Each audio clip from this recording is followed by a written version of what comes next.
Hello mga best friend, samahan niyo ako muli sa isa na namang paglalakbay at pagbisita sa isang dinarayong lugar sa Pantabangan, Nueva Ecija na kung saan meron ditong isang struktura na ang lakas maka-Netherland sa kanilang windmill. Halina't puntahan na natin ang isa sa pambato ng Pantabangan, Nueva Ecija. Makalipas nga ang 2 oras na biyahe, narating namin ang George Point na kung saan bubungad sa iyo ang malinis at maaliwalas na lugar nito. Dito nga ay pwede kang mag-overnight o day tour kung trip mo lang ang mag-picture-picture. Meron ditong entrance na 100 pesos kung gusto mo lamang magmuni-muni, ma-feel yung ambience at makapag-relax kasama ang malamig na simoy ng hangin habang pinagmamasdan ang ganda ng view dito.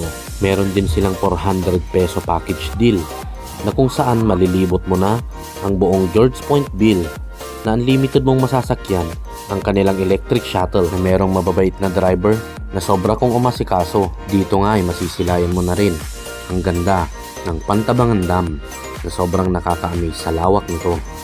Tumawag din ng pansin sa akin ang old motorcycle na ito kung saan parang sasakyan pa ito noong taon ng World War II. Meron din silang lagoon dito na talaga namang parang nasa dagat ka sa dami ng white sand na nakapalibot dito. At sobra na nga akong napahanga noong pinasok na namin ang kanilang Dino Park. Dito raw makakakita ka ng mga buhay at gumagalaw na naglalakihang mga dinosaur.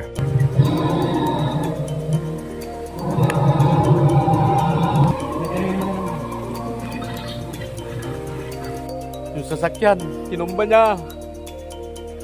Tinumba niya yung sasakyan. Yung sasakyan. Hanggang dito na lang ang ating kwento mga bes.